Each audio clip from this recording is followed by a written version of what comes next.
Now, President Donald Trump's attorney, Rudy Giuliani, is now retweeting anti-Semitic conspiracy theories about protests or anti-Kavanaugh protests. Now, he retweeted this tweet from Tom Fitton, president of right-wing pressure group Judicial Watch. He said, "Follow the money. I think Soros is the Antichrist. He must go, freeze his assets, and I bet the protests stop." Wow. Now, that's the original message, and that's actually retweeted by somebody named D. Thompson. It doesn't really matter. But let's look at the context of that. So okay, here are right-wingers saying that we should freeze the assets of a wealthy Jewish hedge fund owner based on his religion and his supposed political activism. That's even assuming that the context is correct, or that the charge is correct, that he is paying protesters, which there's no proof of. Is that no, we should freeze his assets because of his political activism. Well, if that's true, then why aren't you freezing the assets of the Koch brothers, who do even more political activism on behalf of conservatives? Oh, right, I just answered the question. It's because it's on behalf of conservatives. Oh, of course. But you know what this is? Look, they're not even hiding their fascism anymore. Rudy Giuliani might as well put on a swastika. He is just about there. The fact that they don't understand, or maybe they do understand, and that's worse, what they're saying, what they're implying. He's the Antichrist, so let's go after him. Come on. Now, as I said before, this group, Judicial Watch, who came up with the original message, oh, these are paid protests from the leftists, and now it's been picked up by, of course, the President of the United States, who's tweeting things like, oh, these are just paid protesters. Like, for example, the people that were yelling at Jeff Flake in the elevator, paid protests. This isn't really what the American people feel. No, these are just paid actors, and it's a charge that comes up over and over and over again from the right wing. It's ridiculous. But anyway, they said, this is Tom Fitton, like I said, he says the alleged activists opposed to the nomination of Brett Kavanaugh have all used intimidation and violence. Really? What violence? Show me one example of a protester for Kavanaugh being violent, engaging in violence. There isn't any. There isn't any. An intimidation. Oh, they point to, Ted Cruz. They yelled at Ted Cruz in a restaurant. Oh, how dare they? Well, first of all, that's actually voicing your approval. I know that was controversial. I'm in favor of, going and actually redressing your grievances with your elected representatives. Because look, they ain't going to talk to you otherwise. You try to get a meeting. If you're a constituent of Ted Cruz, try to get a meeting with him. He's not going to listen to you until you bring him a fat check, because that's what happens in a bought government. So this is the only way to go and actually challenge your representatives. Again, nobody here is advocating for violence, and none of the people who have actually challenged their representatives on this has engaged in violence. None. And by the way, going and actually chanting and whatever, even if they're in a restaurant, or all that is part of the First Amendment. Unless, of course, these right-wingers are anti-free speech. I thought you guys liked free speech. I thought you guys were for freedom. Now, it turns out you don't like free speech if it challenges the people that support your political ideology. I mean, here's the thing. So during the last 8 years, and they want to talk about civility, I've seen Tea Party protesters hang Obama in effigy or shoot at dummies made to look like President Obama on video. They're saying, oh, no, that's not violence or intimidation. But chanting at somebody in a restaurant, that's intimidation. Oh my God, we are being so victimized by this left-wing mob. No, you guys are a bunch of snowflakes. And this is nothing more than projection. Of course it is. But there's more on Soros here. Now, the Anti-Defamation League, which really looks at, of course, people who are anti-Semitic and anti-Semitic attacks against Jewish individuals, they've noticed that there is a trend for conspiracy theorists to go and attack Soros and allege that he directly uses his funds to fund false flag events. Right. With obviously no proof. Other tweets, the ADL says, refer to his Jewish heritage in pejorative terms and claims that he is trying to undermine Western civilization. Can you find me a guy who undermines Western civilization by becoming a wealthy hedge funder? By basically partaking in Western civilization, who escaped Nazis, came over to America, and became a billionaire. And you're going to say that that guy is undermining Western civilization? That is ridiculous.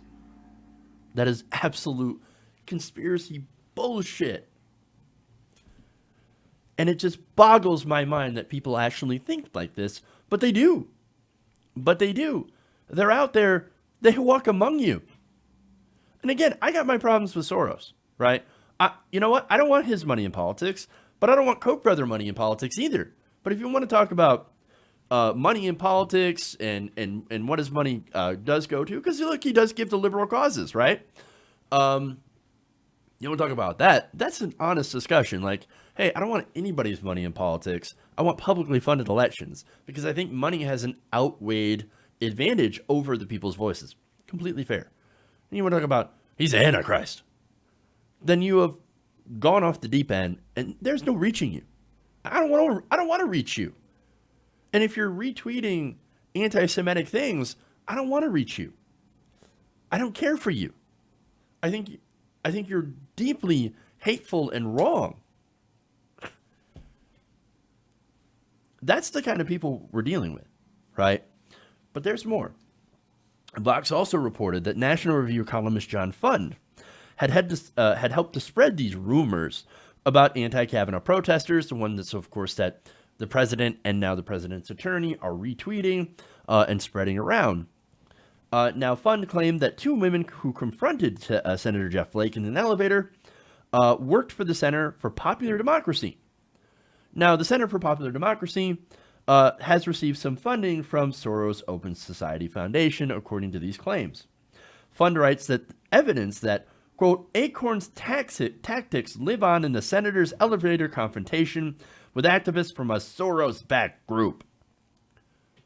They're talking about Acorn still. Acorn. You remember what Acorn did? They actually helped people vote, register to vote, minorities especially. So that's the big bad. Acorn and Soros. They already destroyed Acorn during President Obama's administration, which was absolutely ridiculous. So, Project Veritas, I forget his name. There's so many right-wing trolls, I can't keep them straight.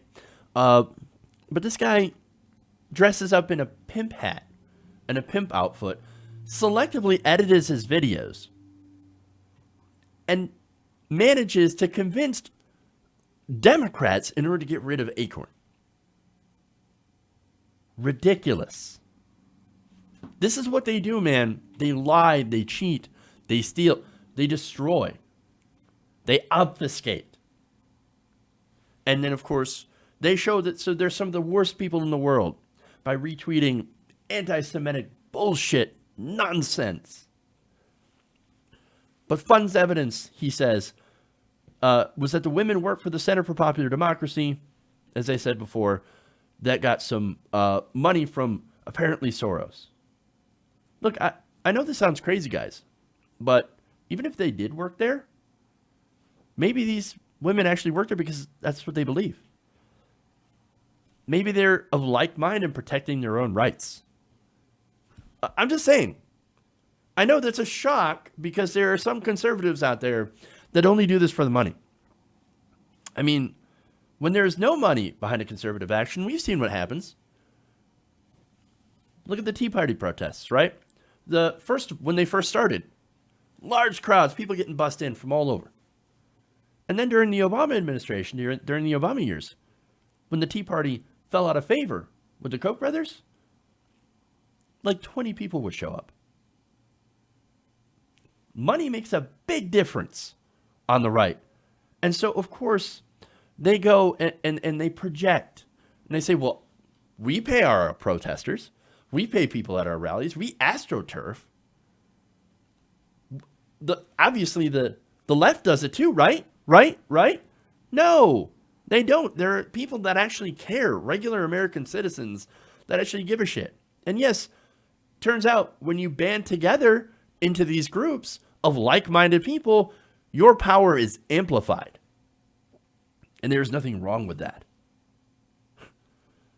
But as far as money on the right, look, as I said before, I can point to so many sad Tea Party rallies, but when there is money involved, well, then people get elevated. I mean, look at Dave Rubin. Rubin is a fantastic example because of his so-called evolution, right? I mean, he became suddenly super conservative, super worried about liberty and freedom as soon as he started getting money from the Koch brothers. And look, the best example here of that is there was this conservative YouTuber, and I forget her name. Now, she recently stopped making political content. Well, why is that? I mean, that's what she got famous from, right? She made conservative content, and what they have on the right is a gigantic network of cross-promotion. Everybody going on each other's shows. You know, Ben Shapiro going on with Dave Rubin. Dave Rubin going on with other people and with other conservative hosts. On and on. You've got so much cross-appeal, right, that it's very easy to get elevated within that sphere. And most of these people are actually taking money. And they're doing this for the money. But this woman, this YouTuber, she admitted on video, she came out and said, look, I'm not going to say names. I'm not going to name names. But when I was on a show, I was in the green room. And look, the host of that show was like, don't worry about it.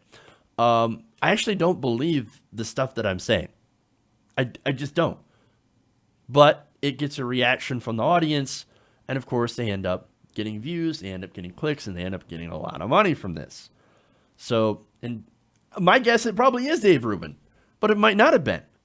But the overall point is they do this for the money. Hey everybody, thanks for watching this video.